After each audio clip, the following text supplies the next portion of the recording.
Welcome to another production by the Millennial Mechanical Therapist. Your hosts, Dr. Joseph Gravino and Dr. Clay Case, are two physical therapists trying to treat health issues mechanically.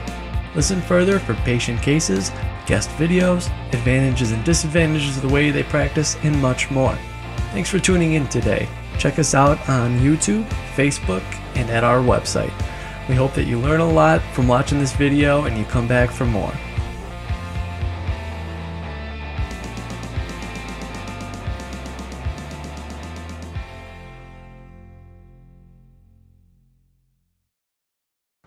Hello everybody, I'm the Millennial Mechanical Therapist, and today we're going to talk about migraine diagnoses.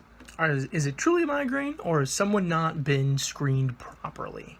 So, I think before I've given you cervical cases where I've stumbled upon individuals who also have headaches where patient-generated response or patient-generated therapies have helped them alleviate those headaches or migraines, help them, etc.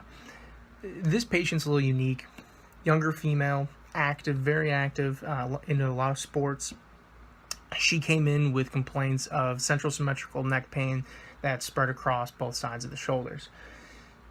She, told me that she's been diagnosed with a migraine disorder when she was like 12, 13, whatever, very young, and that she really, those come and go, but they're relatively under control with the high-level medication that she was on. So, I always take these things I don't take them too seriously if I stumble upon, unless that's exactly what they're in for. If they don't even expect me to help them there, then I keep an eye on it, but I don't necessarily make it known that my target is to look for that, or if I'm going to try and help it or not. I always give them the caveat that if I make it worse, make it better, just let me know what's going on. So, pretty typical history of what sounds like mechanical neck pain, although it's a 3-year history of this type of symptom. She had pain that went from her, spread across shoulder blades. Every now and then would go into her forearm, but she believed that was just from school. Things that made it worse was sitting, schoolwork, rising from lying down, and then bending her neck. Specifically, sitting for prolonged periods of time seemed to bring on her migraines. So, take that for what it is, but that also brought on neck pain.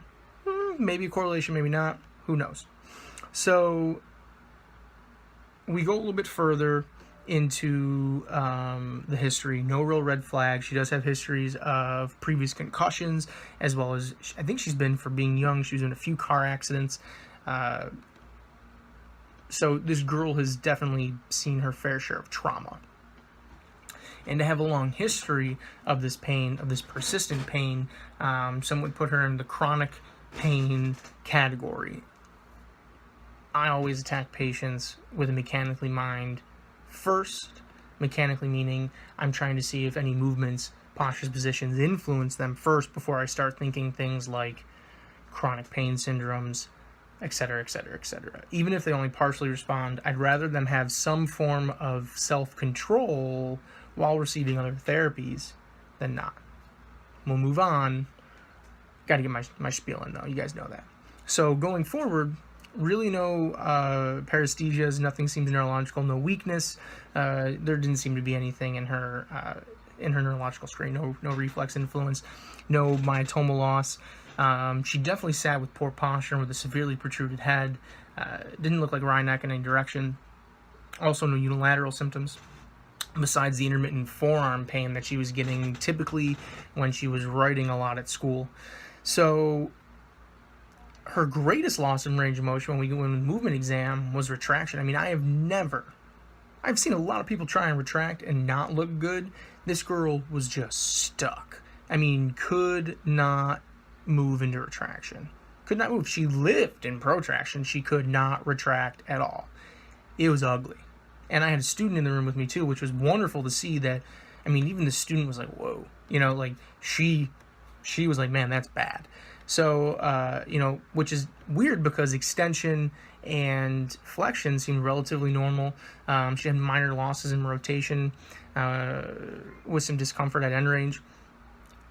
And I was just stuck on this retraction, and in my mind I'm thinking maybe we have to put this person on line or in unloaded in line.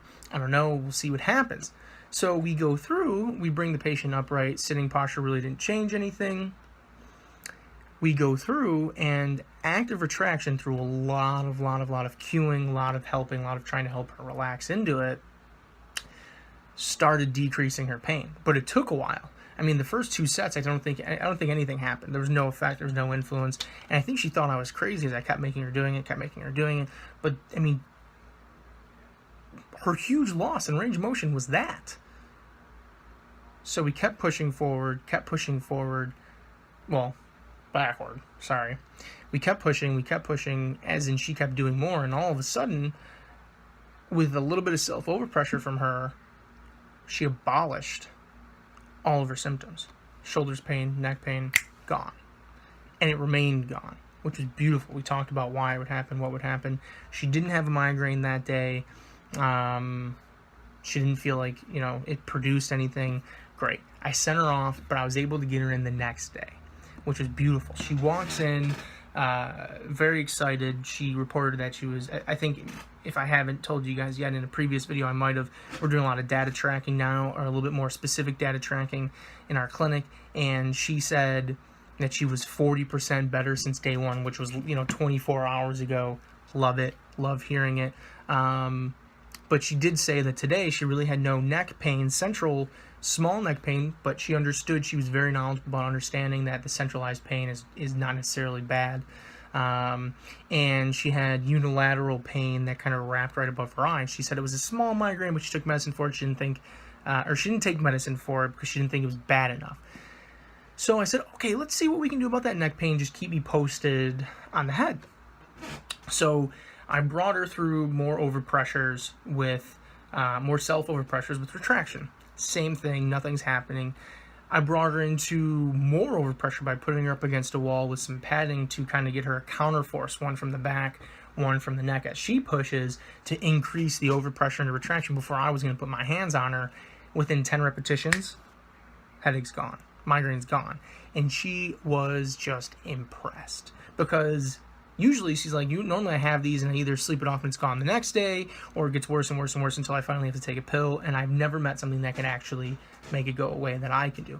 I mean, this is awesome. You know what I mean? Like, I love when you can surprise an individual. She didn't even come in. She didn't even want me to look at her head. She didn't care about her head. She cared about this.